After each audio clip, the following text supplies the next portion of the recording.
আমি প্রায় লাস্টের শেষ কোন জায়গায় উঠছে বললা? দিনাজপুর। দিনাজপুর। মেয়েটা আগে থেকেই ছিল? আমি ওই যে কোথা থেকে উঠছে আমি বলতে পারবো না। ওর সাথে পরিচয় আমার ঠাকুরগাঁ থেকে। ঠাকুরগাঁয়ে? তারপর তখন ছোট ভাইগুলোকে বললাম মেয়েটা কে রে, তো ভাই তো 200-100 টাকা হইলে। ছোট ভাইয়ের নাম কি? বিভিন্ন হকার আছে, ওটা তো আমি ঠিকানা তো জানি। ওরা আবার জানলো কি করে? ওরা যদি গাড়িতে গাড়িতে হকারি করে, কোনো সময় সান্তাহার যায়, কোন সময় আপনার রংপুর যায়, এক একটা জায়গায়। আগেও দেখছে ওরা? হ্যাঁ আগেও দেখছে। তারপর ওরা বলছে ভাই আমরাও 200-100 টাকা দিয়ে কাজ করছিলাম। তারপর আমি বললাম আমার কথা বল, ধরো আমি 500-1000 দিব। তখন আমার কথা বলছে, রাজি হয়েছে।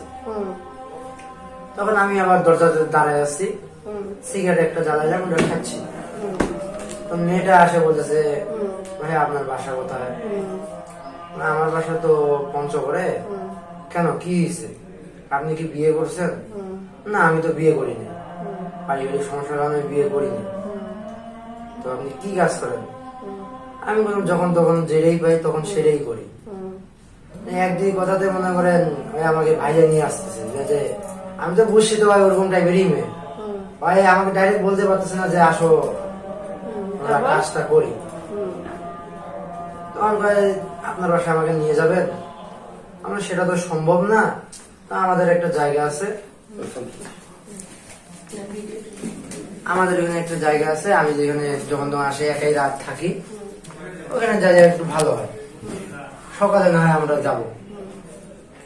তো রাজি হইল। আমরা নামলাম কিসমতে। তখন তো 9:30। হ্যাঁ 9:30 আমরা নামলাম। নামার পরে আপনার যে মসজিদটা আছে কিসমতের এখানে, মসজিদটা তার পাশ দিয়ে একটা ছোট রাস্তা গেছে কবরস্থানের ওইদিকে। ঘুন্টি দিয়ে গেলে তো এত রাতে ছেলে মেয়ে দুজন কই থেকে আসলো, সন্দেহ একটা।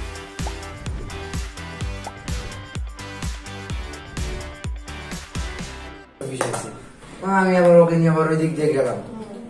তখন আবার ওই কেজি স্কুলটাতে উঠলাম। ওটা তখন প্রায় বাজে আপনার 10টা বাজে গেছে। 10:30 থেকে বলতেছে কাজ কাম ওই আমাকে যাকে বলবো। হ্যাঁ ঠিক আছে হোক তাহলে। এরকম করার পর 3-4 বার ওই স্ব ইচ্ছায় আমার সাথে ইয়া করছে। আমি যে যাচ্ছে যাওয়ার কিছু ইয়া করছি না তা না। তখন ইয়া করার পর যখন বলতেছে হুট করে যে কি বুঝলো, তোমার মোবাইল পেয়েছে, তোমার দরকার আমাকে টাকা দিতে হবে, হ্যান তেন। আমি এখানে যে ডাক দিব, লোক ডাক দিব, ধরাই দিব।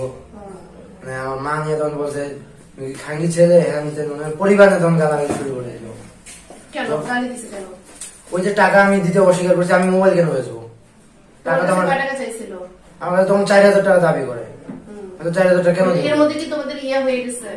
তার আগেও কাজ হয়েছে, তার আগেও আমাদের কাজ হয়েছে। তখন কয়টা বাজে? তখন প্রায় বাজে 11:30। তারপরে ওকে আমি বলেছি আমি তো এই কাজ করতে পারবো না, আমি মোবাইল টাকা দিয়ে কিনলাম, আমি মোবাইল বেচে কেন টাকা দিব? হ্যাঁ আমি যদি মন চাই। ওকে আমি টাকা তোমার কাছে তখন আছে প্রায় 7,000 থেকে 8,000 টাকা আমার কাছে। ওকে আমি তো দিতামই ওর টাকা। যখন আমার মা নিয়ে গাল দিচ্ছে তখন আমার সেন্সটা ওই সময় ছিল না। তখন আমার মাথায় ঢুকছে যে ওকে আমি আজকে ছাড়বো না। তারপরে বাংলাম ওকে, ওই সহজে বাঁধবো, তুমি কি করবা? তোমাকে বাঁধলে তো কেউ এখানে বাঁচাবে? কেউ তো বাঁচাবে না, বাঁধো। এই 1-2 কথা তোমাকে বাঁধলাম। ওই সহজে হাত পিছাই দিল, পরে ওনাতে তুমি বাঁধলাম। বাঁধার পর তখন আমি দাঁড়াও, তাই আমি একটু দেখি দোকানপাট খোলা আছে নাকি, কেক বিস্কুট নিয়ে আসি। আমার খিদা লাগছে, তোমার ওদের খিদা লাগছে। ওই কেজি স্কুলে ওখান থেকে বাইরে হলাম, এই দোকানপাটটা তখন বন্ধ। তো আবার ঘুরে আসলাম, টিপ বলছিল 1 বোতল পানি নিয়ে পানি খেলাম। তখন আরো বলতেছে তোমার যা ইচ্ছা তুমি তাই করো, কিন্তু আমার হাতের ইয়েটা খুলে দাও। খুলে দিলাম। হুট করে কি বুঝলো, কয় না আমরা ওই স্টেশনের পাশে যাই, ওখানে যাই থাকি। আমি তো তখন বলছি স্টেশনের পাশে গেলে তো আমার কি অবস্থাটা হবে। একটা মেয়ে মানুষ অনেক কিছুই করতে পারে, একটা লোককে যদি ডাক দেয় তখন তো আমার আর উপায় থাকবে না ওখান থেকে ফিরা। তারপরে যে সুপারি বাগানটা, ওইখানে আমরা বসলাম। তখন প্রায় বাজে 12টা বাজে গেছে। আমি বলতে আরো কাজ করো, টাকা আমার লাগবে না।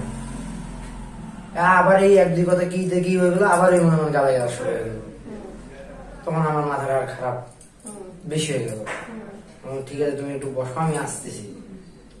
ওদিক থেকে রাস্তার ওই পাশে ইট নিয়ে আসলাম একটা। ইটটা আনে আমি ওর পিছনে দাঁড়িয়ে আছি, আর ইট পিছনে নিছি। আমি বললাম কি, তখন 12টা বাজে। তখন যখন ওকে মারি তখন প্রায় 12টা 10 থেকে 15 শুরু করছি তখন ওকে মারা। আমি পিছনে দাঁড়ায় কথা বলতেছি, মনে করেন তেজ আর কি কমতেছে না। আমার চিল্লাই লাভ নেই, চিল্লাইলে কে আমাকে এখানে কি করবে? তোমার তো যা ক্ষতি হওয়ার তো হয়েছেই, চাই না তো তোমার আরো বেশি ক্ষতি হোক। ভাই মনে করেন যা তা বলে পরিবারকে শেষ করে দিতেছে। আমার মা তো কোনো অপরাধ করে না, আমার মাকে কেন গালি দিতেছিস? এই এক দুই কথাতে মনে হয় পিছ থেকে ইটটা সরাই একদম বাম পাশে একটা বাড়ি মারে। তারপরে তখন দিতেছি ভাই আরো ওর মাথা খারাপ হয়ে গেল। আবার ডাইন পাশে একটা দিলাম, আবার বাম পাশে একটা দিলাম, 3টাতে তখন তো পড়ে গেছে।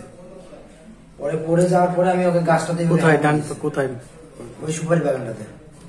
আঘাত কোথায় করলা? এই যে আমার যে মাথায় পাশে করছে ওর ওই পাশে।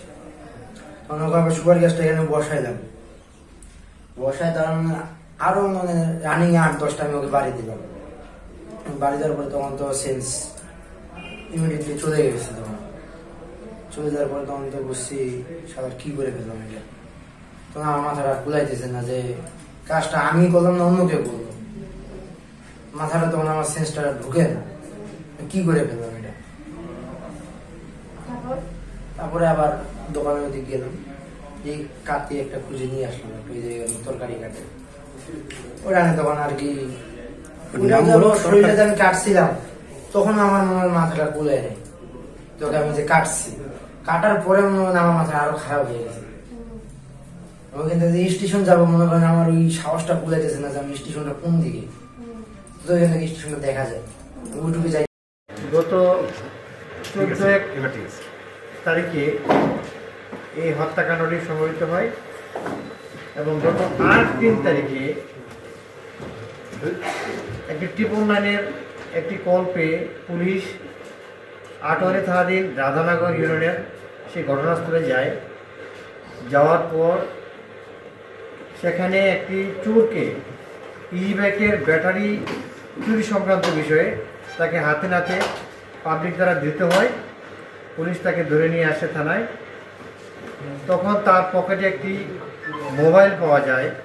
সেই মোবাইল দেখে দেখা যায় যে তার মোবাইলে কিছু ভিডিও এবং নগ্ন, একটা মেয়ের ভিডিও এবং নগ্ন ছবি আছে। তখন তাকে জিজ্ঞাসাবাদে জানা যায় যে একটি চাঞ্চল্যকর তথ্য সে দেয় হত্যা সম্পর্কে।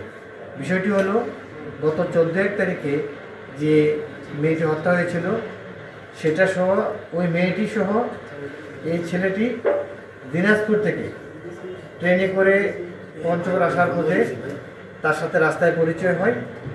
পরিচয়ের পরে তারা দুজনে এসে আটোয়ারি কিসমতপুর রেল স্টেশনে নেমে সেখানে একটা শাপলা কিন্ডার গার্ডেন আছে, সেই কিন্ডার গার্ডেনের একটা রুম ছিল যার দরজা ছিল না।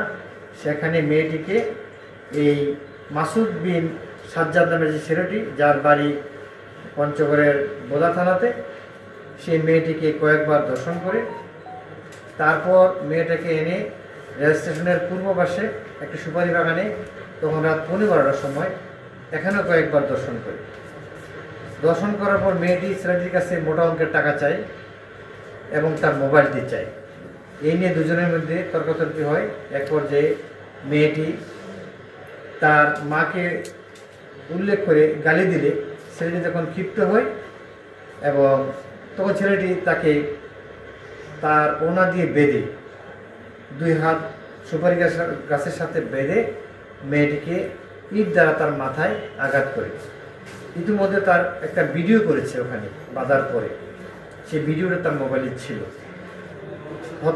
তাকে হত্যা করার পরে সে একটি বাজারের দোকান থেকে একটা ছুরি আনে, চাকু, যেটা চাকু, সেই চাকুরে দিয়ে তাকে বিভৎসভাবে তার বিভিন্ন জায়গায় তাকে আঘাত করে তাকে হত্যা করে এবং সেই জায়গাটা রেল স্টেশন থেকে আনুমানিক 200-300 গজ দূরে। হত্যা করার পর মেয়েটিকে টেনে এসে রেল স্টেশনে নিয়ে আসে, রেল লাইনের উপরে নিয়ে আসে। সেখানে রক্তের দাগ ছিল।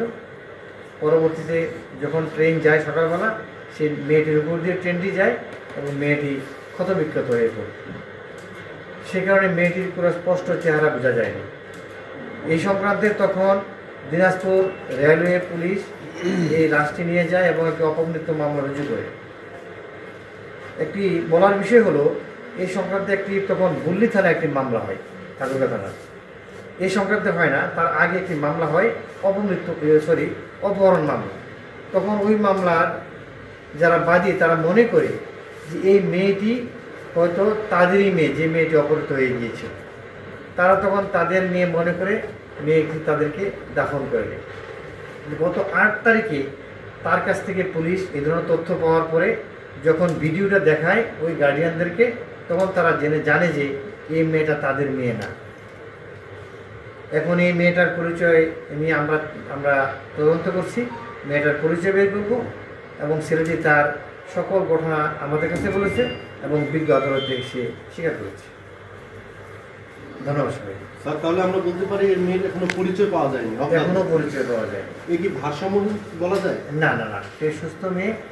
এবং সুস্থ মেয়ে তো তার তো না হলে তার সাথে দিনাজপুর থেকে ট্রেনে করে আসছে, কথাবার্তা হয়েছে, সে সুস্থ মেয়ে। এবং স্যার ছেলেটা কি তাকে কন্টাক্ট করে নিয়ে আসতেছিল এরকমটা? মানে রাস্তায় পরিচয় হয়ে তাদের মধ্যে কন্ট্যাক্ট হয়।